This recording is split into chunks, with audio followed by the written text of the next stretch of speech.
Yeah. So now he is saying, so let's take an example, a literary example to understand the same concepts which we were talking about before. So now we are talking about again nominal and phenomenal. So phenomenal is what I experience, and nominal is what it actually is. Now, uh, now it's like this. Now, let's take a literary example. So my experience is a very holistic phenomenon. When I speak out that experience, words are limiting my feelings. When I write out that experience, the written script is limiting my experience. It describes some aspect of it, but it is not able to describe big, a whole big thing, the entire state of what I'm feeling. So, so Naya of realism means now explaining our experience in common language, in common understandable terms. Now we may see that now in what so the words they limit our experience. This is first thing what we can say, or this is first thing what we can see. See, I have this experience many times that sometimes you write a mail to a person. You can say and one feels that I have written a very good mail. There was a misunderstanding. Now I am resolving the things. We'll have a fresh start. It will set right everything, resolve everything. But then the mail has gone, and now after 3 days you understand that things have messed up more because you wrote something with a different thought, with a different intent behind. The person understood it in a different way.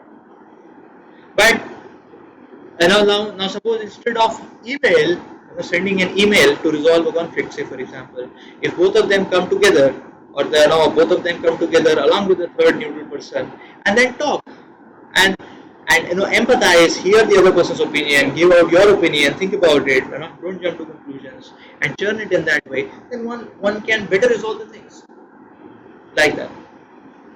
So in this way, this example is showing that so this example exactly shows that what kind of approach we take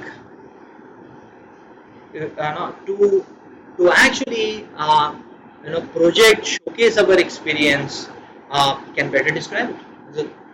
So personal presence, we may be able to better describe ourselves. A written script may not be able to in the best way represent ourselves that way. Similarly, we may see different languages, say for example. Now English is having 26 alphabets like that. There is no alphabet in English which can describe, say for example, the sh in Hindi. How do you describe sh in English? How do you describe the re of Rishi in English? There is no alphabet that describes it. So now, if you use English, that means the amount of expressibility gets limited. If you use Hindi, the amount of expressibility is a little bigger. But then now, if you switch on to Sanskrit, which is the mother of all, the Indian languages, then one's expressibility power increases.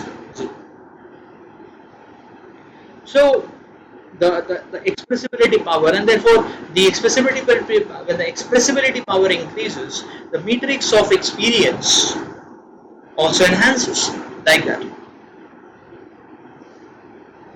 So therefore we may say that. So now, how does this relate to our day-to-day lives? In our day-to-day lives also, it is very much like this. So when the Lord explains these three modes, the goodness, passion, ignorance, if we use ignorance as the language of how we want to relate to this world, then the alphabet set is very much limited. And because it is very much limited, the experience is very miserable. Because you cannot speak what you want to speak. If a person understands something else, you speak something else, and it is. But the goodness, the language set of goodness is much more. The Satuguna, the mode of goodness, the language set is much more. And Satuguna raises on the platform of raises the consciousness of the living entity to relate, to reconciliate with material aspects, spiritual aspects, and more. So the basic paradigm where Bhagavad Gita, the Lord speaks about coming in Satoguna is by gaining knowledge about matter, knowledge about the spirit, that is the spirit soul, but in connection with the Supreme Spirit, that is God. So because all three dimensions are added, therefore the vocabulary has increased. Therefore the experience is going to be much more better actually. So in this way,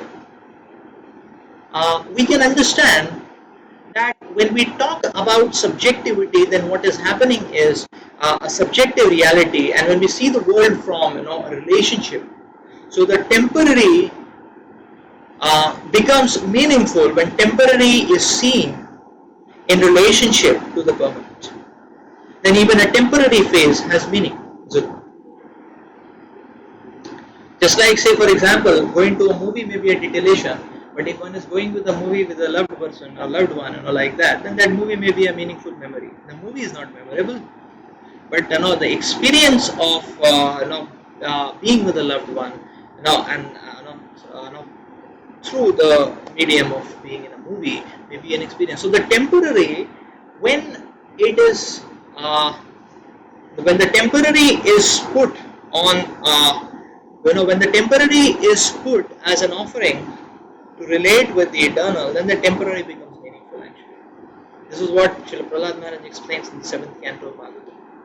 That although this world is temporary, illusory, but it has meaning, especially when your vocabulary set increases actually. And that's what the transcendental knowledge or the Divya given in the Vedic Shastras can do to us.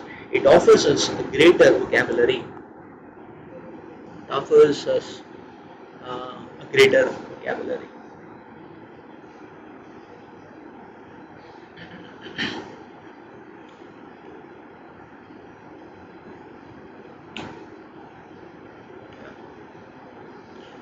So, okay.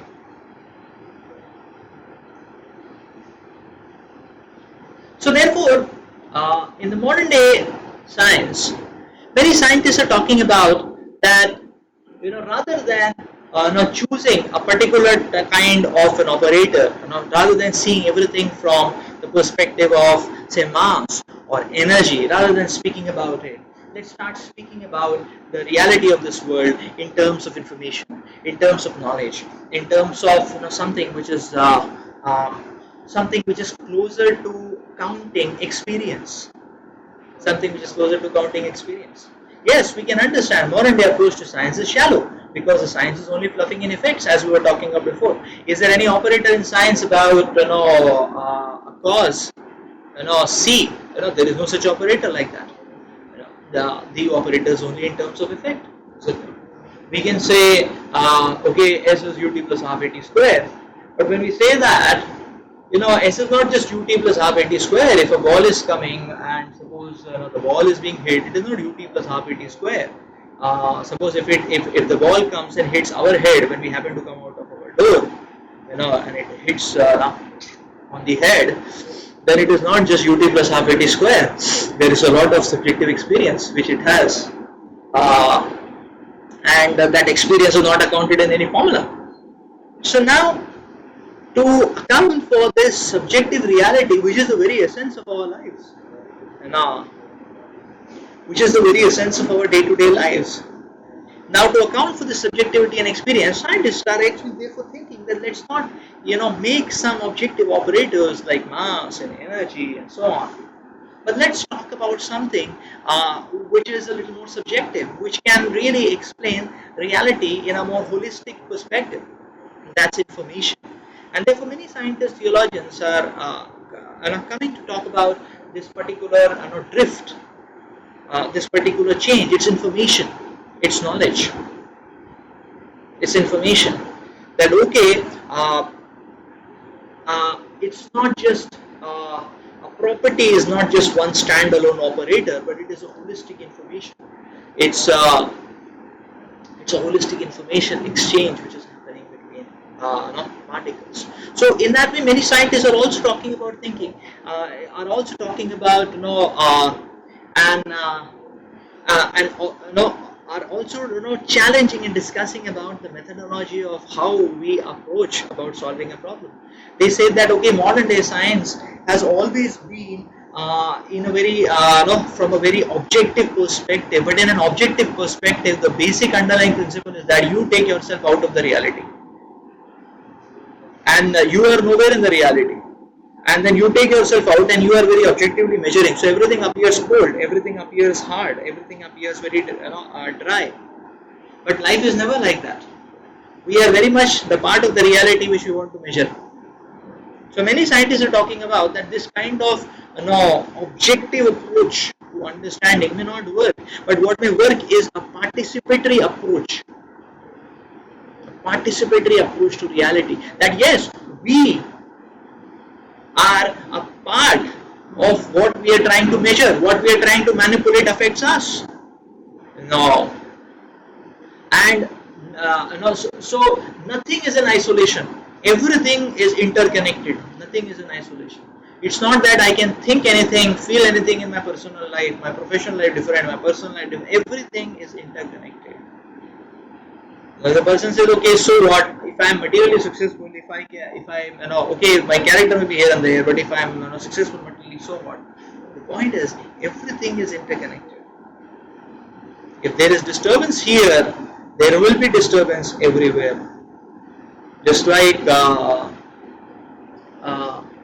like an exploding volcano will create so if there is volcanic outburst inside, the heart and mind and senses are not controlled, the mind and senses are raging, then there will be explosion, one will see everywhere. So it's about so therefore this knowledge, and we see that now when we look at Shastras, the Vedic texts are talking about this Divya how to. So the Vedic texts are talking that okay, you don't try to change the world, you change your perception, how you want to how you see the world. If your instrument is faulty, you're going to always get a faulty observation. So change your heart, change your instrument, and that's where the Gita is talking about that from modes of ignorance and passion rise to goodness. That's where the Vedic Shastras are talking about that actually see everything in relationship to God. Then you can see everything in a very large scale alphabet. And then you can so that accounts for so that knowledge increases your perception. And when your perception is increased, then you can actually it makes the unpalatable things or even seeming suffering and miserable and agonizing situations digestible. That's the point. So therefore, it is this Divya, it is this connectivity with God which can actually enhance our digestion of can make these uncertain situations of this world digestible. It can. It is actually the way to develop resilience towards the provocations, towards the ups and downs, the crests and troughs, which shatter anyone and everyone.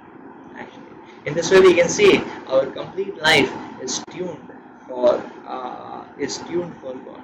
When we add God, everything starts falling in place, just like bits and pieces of a jigsaw puzzle.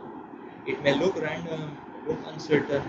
When we add God, then we are actually adding a vision which is unifying everything. When everything fits into picture, it becomes a complete whole meaningful picture. That's what happens when we add God in every aspect, in every fabric of our lives.